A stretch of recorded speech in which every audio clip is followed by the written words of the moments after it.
All right, welcome back to the Bronx Tales presented by House Enterprise. I got James Boysitz here alongside myself, Will Tondo, and the Yankees are 48 hours to game one until the ALDS. We have learned the fate of the team.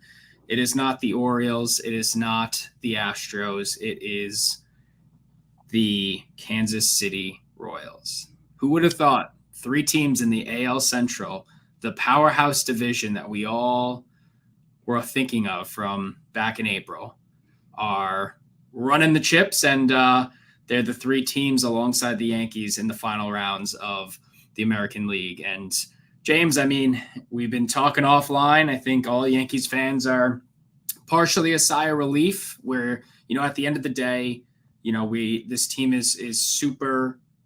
It's a great team. There's definitely some holes, but I think you can say that amongst anybody. If you're going to make it to the World Series, you have to be the best and beat the best. But on the flip side, a little bit of a sigh of relief that we're not matching up against the Orioles or the Astros in the potential future.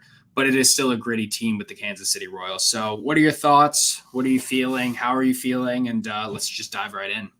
Well, now it's going to be a miserable experience for all of us. We now these teams that we were quote unquote, I guess, supposed to be scared of are gone. So now it's just like, if anything less of a World Series happens, it's a complete disaster. But I mean, it was like that before. So I think with the Oriole and Astro thing, to me, it just kind of confirmed that all the flaws that everyone kept talking about the Yankees this year, like all these teams have flaws and all these teams were not perfect. And it's why I all year was consistent in saying that I thought the Yankees were the best team in the American League and that they should represent the American League in the World Series. It's really that simple. I mean, Houston was not the same as years past. It was proven to us this year with Detroit. Detroit's a fun team. Kansas City's a fun team. I never believed in Baltimore, man. Like I was really consistent with that all year, was not into Baltimore. They had to win a playoff game for me to take them seriously, and they couldn't even win a wild card game. So the Yankees are still the last AL East team to have a playoff win. Here we go, man. I'm really excited. This Royals team, I think this series could be fun and interesting. They could make us sweat a little bit. I think you have to respect your opponents, but they're better, and they got to get it done.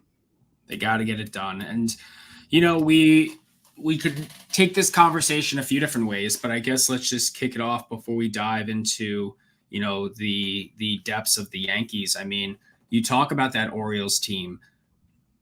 Do they consider it a disappointment, or is it still a young franchise that is, building and can make these mistakes? I mean, for me personally, if your team gets bumped out of the playoffs, no matter what stage you are, it is a disappointing year. You can even say that for these, teams that sneak by and go on a run and still lose. It's like, if you don't win if you don't win it all, it is a disappointment. But you look at this Orioles team, which, all of the analysts and all of the fan graphs and all of the metrics were like, they are going to be number one. And don't get me wrong, the entire season, it was back and forth. It was a very tight window with the Yankees at the top of the table. But at the end of the day, they came 5-6 games out of the AL East championship by the end of September. What happened? What went wrong with this team? And what issues did you see with the Orioles, especially against the Royals this past series? I saw a lack of energy that just wasn't there last year. I mean, playing simple. I mean, the Yankees were the second worst team in baseball for 90 days, right? And the Orioles had a golden opportunity to run away with the division. And it kind of just felt like a young team that was full of themselves. Like they thought they were better than what they were, because every baseball expert kept telling them how good they were, even though they hadn't really done anything. I mean, let's be real. They didn't do anything. They won the division last year. Congratulations, but they didn't win a playoff game. So, this year they were supposed to be the division winner. They were supposed to make some noise here, and they made no noise. So it's an absolute failure every year. I mean, listen, I think if you overachieve expectations, like, for the Yankees, like, it's different. We're Yankee fans. We know it's different. I think for these other organizations, though, like, if you go past expectations, your season's not a failure.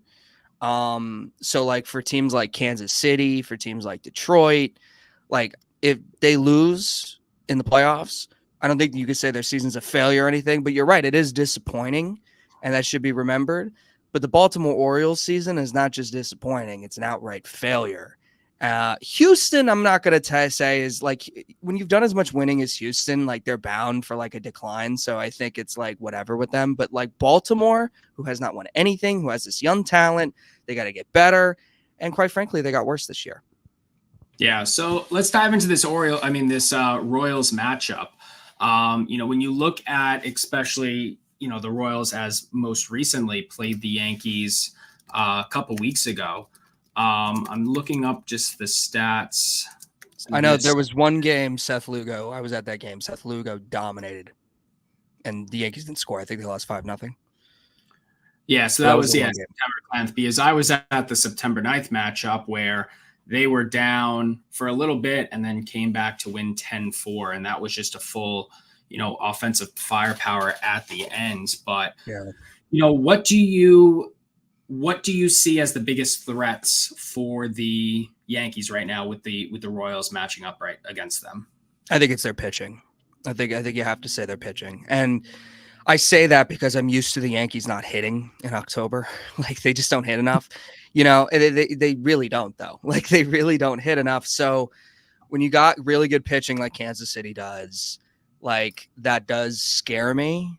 However, the Yankees don't just have like regular bats. Like they have really elite bats in there. And I really do think this is the year Judge puts it together. I think he's got enough help. I think he understands what he's got to do. So just be more disciplined. All he's got to do is be more disciplined. Like if he's walking, fine, take the walks. But the strikeouts can't happen. Yeah, I would say the biggest offensive factors on the Royals that, without a doubt, it's Bobby Witt Jr. If it wasn't for Aaron Judge, he's running away with the American League MVP, right? Mm-hmm. What a fantastic season and a shortstop of the future for, not only this club, but someone who is obviously super impressive that, we're very fortunate to witness in our lifetime. But there's a guy that he was a monster on my fantasy team. He's been a monster for years. Every time I look, I go, damn, I can't believe it. He's still playing. Salvador Perez. Yeah. Salvi Perez, man, that guy is a wagon. And I'm pretty sure, he will feast off the Yankees pitching. I think he's the guy that, is underrated. And he also is a World Series champion prior. So the pitching and the offensive side, I definitely see it as, two of the main points to talk about. But in this, we just saw with the Royals and the Orioles, though, however, very low scoring matchup on both sides. It was a 1-0 game in game one and a 2-1 in game two. Do you see this as going to be a pitching duel, or can the Yankees jump that pitching if they get to the bullpen? I think the Yankees can jump the pitching. I think they have the capable hitters to do it. I think they have more offensive talent in their lineup than Baltimore. So Kansas City, we keep talking about their pitching, and it should be known their pitching is really good. But the Yankees have Juan Soto, Aaron Judge, like Stanton's good in the postseason. Glaber's a pretty good postseason player. Like hopefully Austin Wells is really good. Like I think Chisholm's going to have a big postseason. I just feel it. I like his confidence. My question though is Volpe. And we got to talk about Volpe, man, because the way he started this season, that is the player that I saw Anthony Volpe as. This guy who gets on base, just giving you very competitive at bats consistently, making the pitcher work with some pop in his bat, and be an excellent defender. Now, I don't know about you. The defense is great and all or whatever, but I look back at that play in Baltimore where the game's over. The Yankees sweep Baltimore if he just simply gets that grounder, and he's not able to get it. And, I just worry about him because I think there's this thing like, oh, I feel like Volpe could have a really good postseason. Well, I have seen nothing in regards to clutch at bats, big plays for Anthony Volpe being a good postseason player. And I'm really concerned about it. It's we are in a time with the Yankees where I would love to say give them some time. They're just kids. They're young. And when you look at last year, it wasn't a great offensive season, but a gold glove defender. This season, there was definitely some regression, which didn't make sense after the hot start he had. This is a postseason where players like him, and if Jason Dominguez gets the opportunity, there has to be, they need to get their moments. They need to come out and show out because we were very hesitant as an organization, primarily Brian Cashman and Hal, to not move on to these guys for potential pieces because we have a strong farm system and these guys are players of the future, and Anthony Volpe is the next Derek Jeter and Jason Dominguez is the Martian. If they're not coming out and playing like their titles are, what are we doing here? What are we doing here? And Anthony Volpe is definitely one. And it's tough to say because it's like you look at the roster and you look at the lineup top to bottom. I don't expect Anthony Volpe to be a top 4 or 5 player.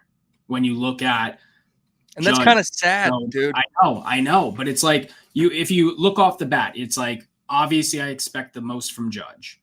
Same with Soto, same with Giancarlo. Jazz Chisholm is a player who has been a fantastic addition. He's a name. He is a personality. People can get behind it. If Anthony Rizzo was healthy for this lineup, I would say the same thing.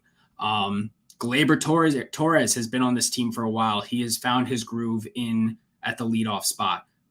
Austin Wells, another young guy who was slugging having a little bit of a slow September, but an overall fantastic season. Another young player where it's like these guys need to show up in order for this team to be successful, but I do not have the expectation of them doing that at this moment just because of the names that are ahead of them.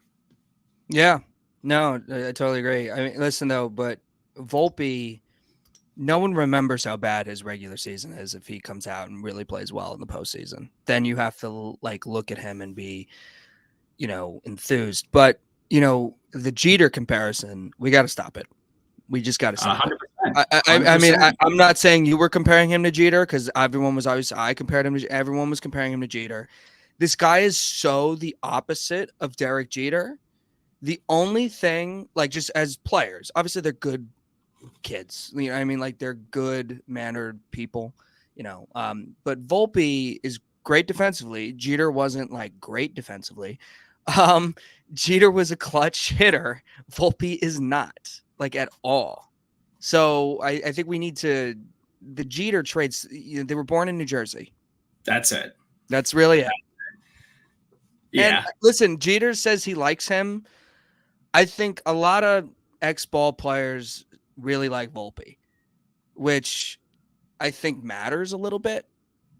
But so far, he has not met anywhere near the expectations that was given. 100%. And on that point, before we move on, I mean, you have Aaron Boone and Brian Cashman talking about this as a tournament that anything can happen. So if we're going to use the tournament comparison and compare this to March Madness, then Anthony Volpe is going to need to have his shining moment or two that's in, the montage at the end.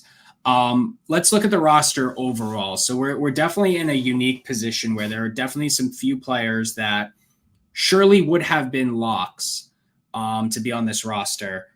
I.e. Nestor Cortez probably as a bullpen pitcher. Anthony Rizzo, I would assume man's first base. I don't think he'll be ready in time for this series. So your 3 biggest question marks, I would say. Well, first off, how many pitchers and how many players are they holding on the roster? Is it going to be an even 13 and 13? Is it, Boone came out and said it's probably going to be 11 or 12 pitchers. So who makes those different bullpen spots? Next being who is starting at first base and who is starting in left field. I also think, and we'll get into the keys to success for this series and what the Yankees need to do. But, a guy like Austin Wells needs to be behind the plate every day as well. You cannot have him not starting. Mm-hmm. So I mean, we already know our locks, right? It's like the rotation's looking out to be Garrett Cole, Carlos Rendon in game 2. Game 3, they haven't said anything yet. Probably either Schmidt or Luis Heel. Yeah. One of them probably also heading to the bullpen as a long relief if it gets to that far, or as needed.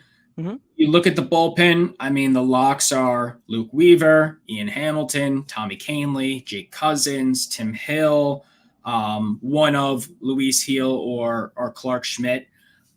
Personally, I think Marcus Stroman should be in the bullpen. Did you say Clay Holmes? Well, he was my next one of. He's a lock. He's a lock. I wouldn't put him on a 10-foot pole as the closer position, but he can eat some innings possibly. Yeah. So, those are the guys where it's like they haven't decided on a Marcus Stroman yet. Obviously, one of the two starters is going to be put into the, bullpen, but you have guys like Tim Meiza, Scott Efros, Will Warren, Cody Petit. Are there any of those four that you would bump, and who would you take out in the bullpen?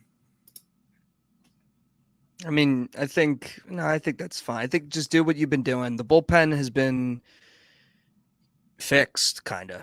I mean, how many? We had so many issues with that bullpen as in August, man. We really did. And I'm going to be honest with you. I think the name they're not going to do it. I am strongly considering bumping Clay out of the playoff roster. Yeah, I don't think they will. They're not going to do it. No. But if he's bad in this series, I think you really consider it for the series. You consider it, and hopefully it doesn't get to that point. I mean, it is unfortunate you have guys like a Jonathan Loaisiga who's obviously out for the season. And he would be great because he's an excellent bullpen arm. And that's one where like the conversation gets a little bit easier. I think Efros is a no to me. Efros is a disappointment. I mean, he's just been injured, not enough time. He's been back and forth from the minors as well. I think another guy like Trevino would have been probably someone you would have considered if healthy. But there's too many question marks there. So I would say Clay Holmes probably makes it. Here's what has to be done, though. Sorry to cut you off. But no. Honestly, the bullpen arms, whoever's in, whoever's out, doesn't really matter to me. Luke Weaver has to close these games. Oh, he's going in as a closer. I mean, 100%. But I'm really worried they mess around with it. He has to be the definitive guy. Yeah, no, 4 saves since being named the closer on top of 3 wins. You look at the season as like a shoulda, woulda, coulda type of thing, and I, you mentioned it before where at one point the Yankees were one of the worst teams in baseball. I look at that, when I look back at the season as a whole, if the Yankees played like mediocre baseball in that stretch, like 500 baseball, we would be 15 games ahead of the division. Have like 105 wins or something. If Clay Holmes doesn't blow 11 save opportunities, right? Yeah. It's like even half of that. Yeah. It's like you're running away with the division, but neither here nor there. Mm-hmm. We head to the infield. So, right now, you have guys like Anthony Volpe locked in at short, Glaber locked in at second, Jazz Chisholm locked in at third. 3 names that will probably make the roster is a Ben Rice, John Birdie, and Oswaldo Cabrera. I don't think Rizzo's going to be ready. I don't think DJ LeMahieu is part of this plan right now. And another name, obviously, you just have to throw out there is Oswald Peraza. So assuming that those 6 are on the roster, 3 of them being locked in, you have great flexibility with Birdie and Cabrera, and then, of course, Ben Rice. Who is your starting first baseman? I'm leaning putting Cabrera there. I would agree. I think he's great. I think he's great against righties. He looks comfortable. I think he is a underutilized bat, and he's another player where we saw when injuries came to this team, when he is consistently playing, he is consistently doing well. Yeah. The problem with Cabrera is not enough opportunities. It was too much mix match around. He needs to be playing. I would love for it to be Ben Rice, but I think it was the same thing when they were When Anthony Rizzo was hurt, they were platooning Ben Rice with DJ LeMahieu and not giving him consistency. He gets consistency down in AAA. He's hitting a home run every other at bat. I just do not want to sit in this position where I was talking about this with somebody the other day of believe the playoffs was 2 years ago. And it's like, we're throwing in Oswaldo Peraza at shortstop. And it's like, he's barely played, the full season there. Who's back and forth. And it's like, it was especially that injury, which I believe IKF might've been at short. And then Cabrera was in left field. And then they threw in Peraza. Yeah. It's like Cabrera was in left. And they ran into each other. Hicks was so bad. Yeah. And it was one of those things where it's like, if you're going to play the young guys, they need to be consistent. However, does this team have 3 rookies start in the ALDS? I don't think so. No. I mean, could they get away with it? Sure. But they could, but I just don't think they would. So having guys like John Birdie on the team provides the flexibility, especially. And I like Birdie a lot. Like Birdie, you can put him at third, you can put him at first, you can move Jazz to second, whatever the case might be. Especially if anything happens with Glaber. But I lean towards you where I think Cabrera should be. My gut says they're probably going to start Ben Rice. Me too. And they're going to start Ben Rice. And here's what I will say. Ben Rice, unlike Anthony Volpe, has shown me he can have clutch at bats. Like, just look at that Orioles game. They lost it because of Anthony Volpe and Verdugo. But if you look at the Clay Holmes, and if you look back at that game, I mean, not many rookies can do that. Can kind of step in, playing one of the best teams in your conference, and hit that on the road. Like, not a lot of rookies can do that. So that gives me some faith in Rice. He's been out for a while. Like, he hasn't seen any time. So maybe he needed that break. I don't know. He was in a really bad slump right before they, sent him back down. So Rice, I'm a little bit more open to it, but I would prefer having Cabrera because I think Cabrera has done everything you've wanted him to do this year. He's been there.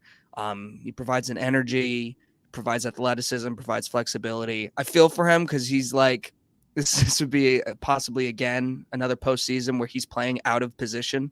But that's kind of what he has to be for this team. I mean, the Yankees are the definition of playing people out of position. So it's like, say if the outfield is Dominguez, Judge, and Soto, you have a left fielder, you have a center fielder who's playing left, you have a center fielder that's playing right, and a right fielder that's playing left. Then you head to the infield, you have a third baseman or a second baseman playing third base. Ben Rice is at first base. You have a first baseman, a catcher who plays first base. It's like, we are the definition of what the hell is going on. Yeah, well, like they say, like Brad Pitt says in Moneyball, their defense does not matter. So I guess it doesn't matter. I'm hoping Glaber doesn't make like a crucial error in the postseason. I've been worried about that all year. I actually don't think he will, though.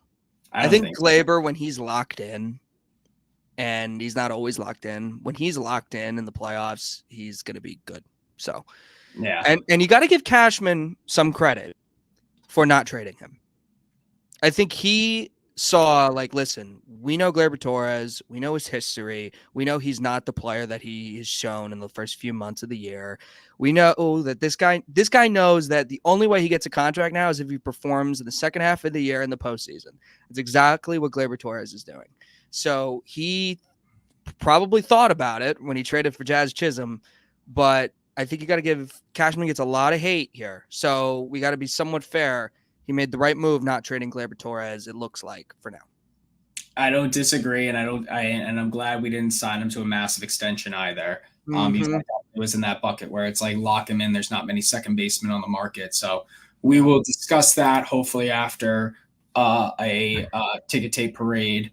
Down heading to the outfielders. So your obvious locks: Aaron Judge, Juan Soto, Giancarlo Stanton. The other three on the team: Jason Dominguez, Alex Verdugo, and Trent Grisham. possibility of Duke Ellis, who could, be a plus defender, stolen base threat, but I think they have enough speed at that point. Yeah. Grisham comes in. He still has a flashy glove. He still has a nice bat. Obviously, those 6 are going to be on the roster. Who is your left fielder? And I think we're probably going to say the same thing. Yeah, I would start Dominguez. What's going to happen? Yeah, I would start Dominguez, but it's going to be Verdugo. But I would start Dominguez. I'm not opposed to Verdugo because let's be real. I tweeted this. We got to be fair. Jason Dominguez wasn't great. No, in September, he was not, especially defensively. No. But Verdugo, we know who he is, and we kind of know the potential of what Dominguez can bring you.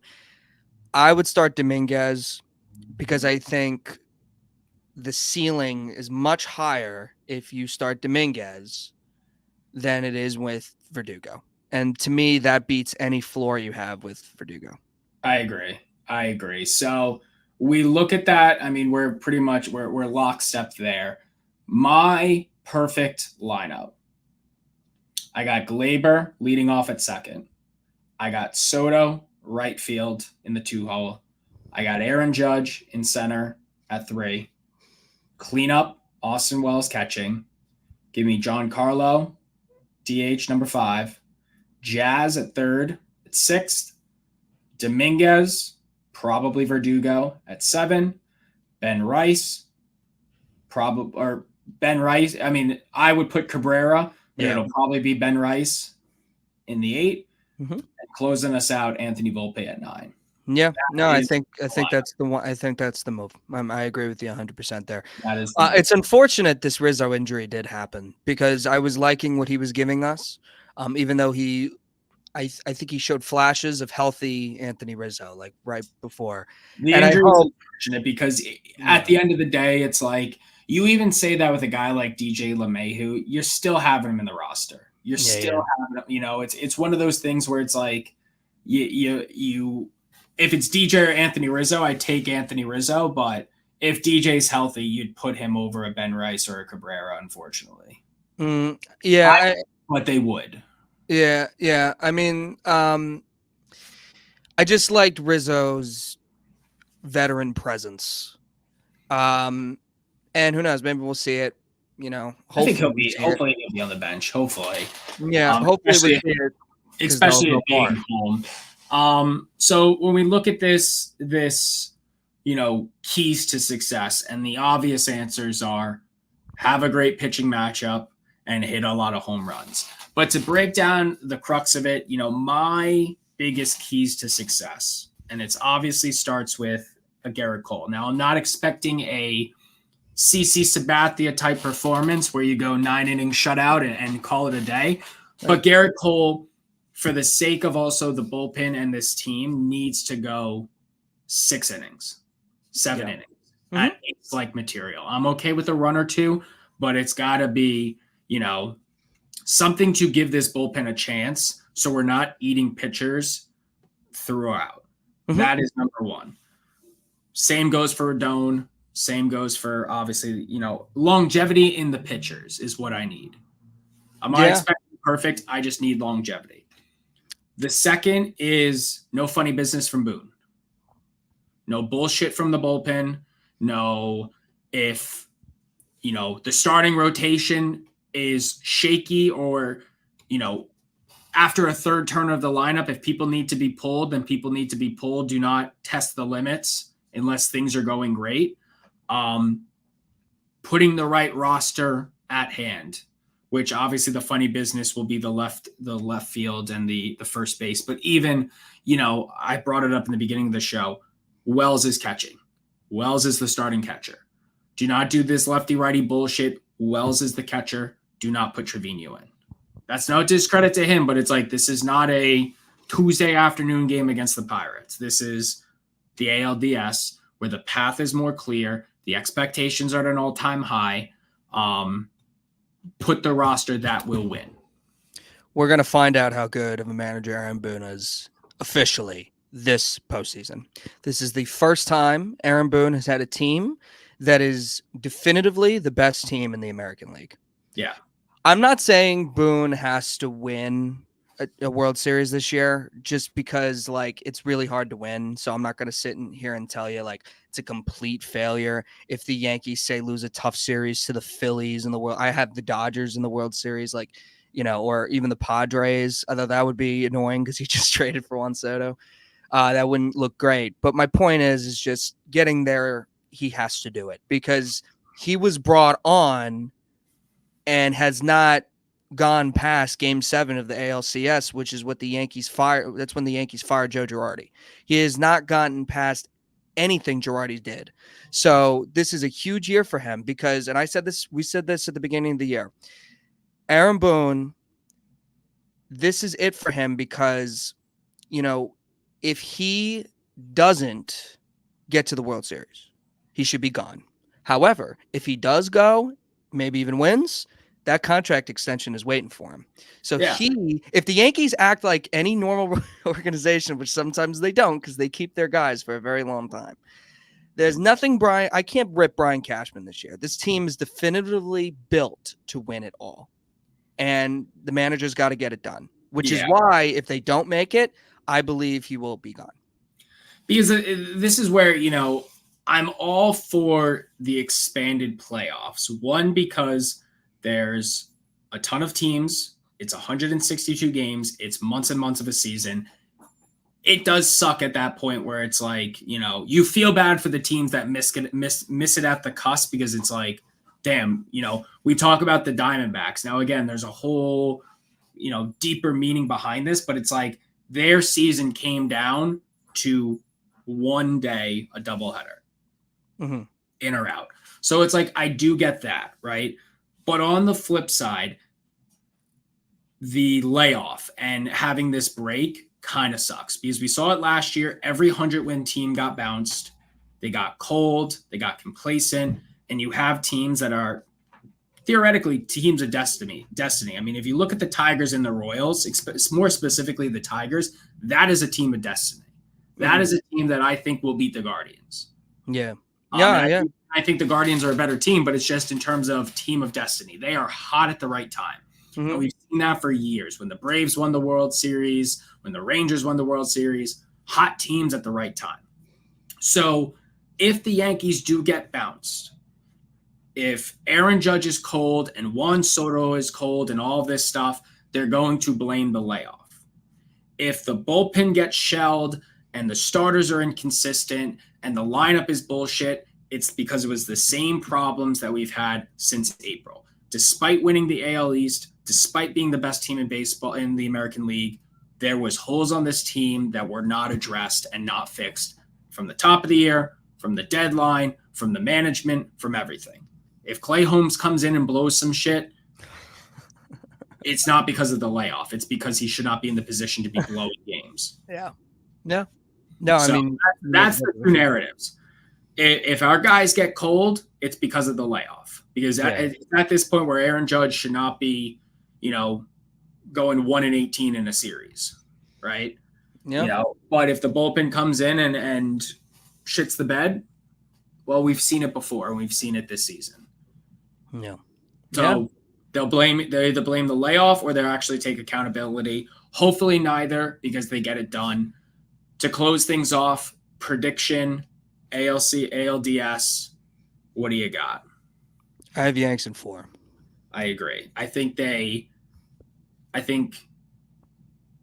win Saturday. I think they probably lose Tuesday. That's the game I'm going to. Monday.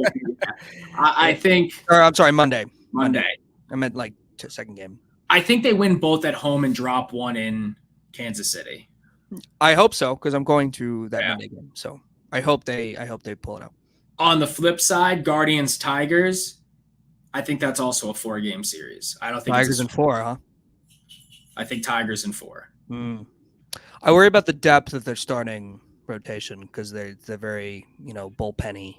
They are very bullpenny. They really have one starter. Team of destiny. 5-game series. It's short. No, you're right. That one super fan, and I forgot his name. That got brought onto the field that goes to every single game. He had that video of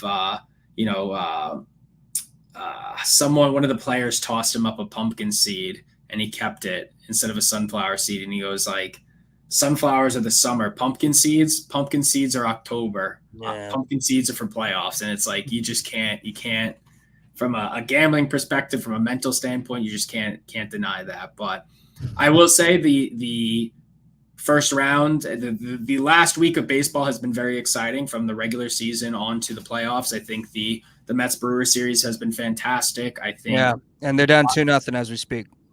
which is, that was a team of destiny too, which, you never know what could happen in the rest of this evening's game. But the Padres, watching Mike King and Kyle Higashioka, I think that's pretty cool to see. And at the end of the day, you make that trade 10 times out of the 10. I've been seeing speculation online. It's like, I can't believe it. We have to give up King, and like, we should have kept. You got to give up something for Juan Soto. It's only bad if they let Soto walk. It's a good trade if they keep him. And I don't even want to get to the Juan Soto stuff because let's not do it. Let's just watch him play in the postseason and be in love with him. Let's go enjoy. Let's get those Nationals, Juan Soto back, bring this team of World Series, and we'll go from there. So we will come back to this show after the ALDS, win or loss. Hopefully it's a win. It will be a win. Positive vibes only. Positive vibes. It'll be a win. But any closing thoughts, James? No, this is the year you got to really get there. You got to get there. And let's raise 28, baby. You got to get there. There's no excuses. Got to get there. And you know what? While you're there, you might as well win. Win it all. Make it. End the suffering, end the BS. Let's get it done. But that's James. This is Will, House Enterprise. Catch us all throughout socials and the blog, and we will see you after the ALDS.